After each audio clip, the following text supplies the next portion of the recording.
Tervetuloa Kuvaajan kanavalle. Tänään meillä on testissä Nikonin 600 millinen ja 500 millinen tele. Tätä päivää odotettu ja täytyy heti hehkuttaa, että nää on jäätävän kevyitä.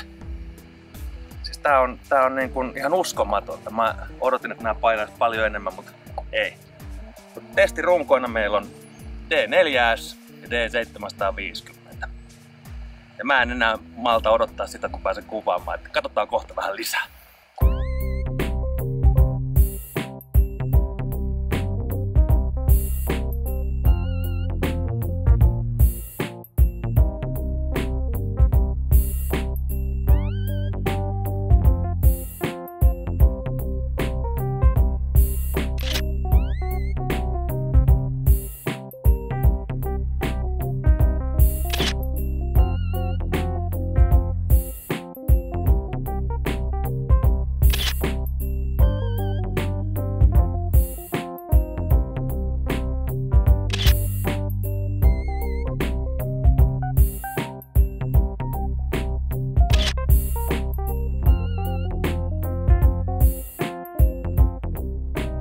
Ensivaikutelma tästä Nikonin 600 millisestä on se, että tää on kevyt. Tää tuo viemään luontokuvauksen, urheilukuvauksen täysin uusille urille. Varsinkin luontokuvauksessa sä et aina lähde kantaa painavaa putkea, jos sä vähänkään enemmän liikut. Tää, niin kun näette yhdellä kädellä tää homma toimii, tää painaa ehkä semmonen arviolta 1,5–2 kiloa, ehkä 3 kiloa maks.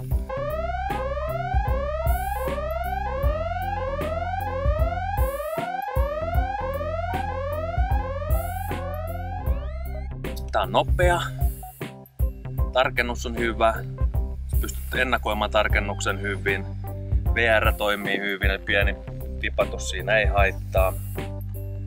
Kyllä mä sanoisin, että tällä, jos vähänkään enemmän pelimerkkejä on, niin kyllä tää on niinku aika pirun hyvä valinta luontoputkeksi.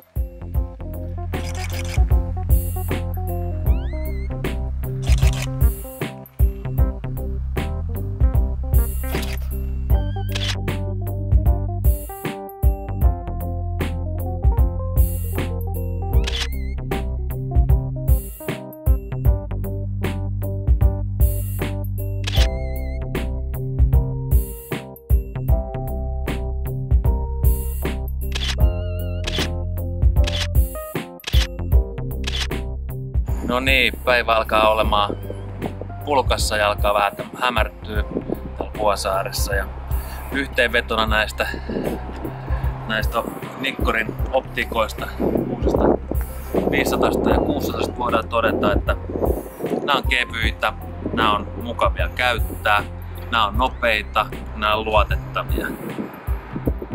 Eikä nämä ihan umpisurkeita potrettilasiennakaan ole, että hardcore potrettikuvaaja pystyy käyttämään näitä potrettilaseena.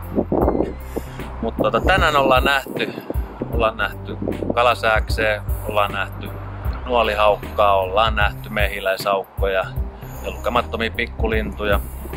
Niin kuin tässä nyt olette jotain kuvia nähnytkin, mitä ollaan tänään otettu. Enemmän olisin toivonut liikennettä tälle päivään, mutta kun luonto on vähän semmoinen, että sille ei voi sanoa, että milloin mikäkin eläin tulee ja missä asennossa se on. Mutta näillä eteenpäin, ja kyllä nämä niin kun jos fyrkkaa löytyy, niin ostakaa pois. Nämä on hyviä. Nämä on oikeasti hyviä.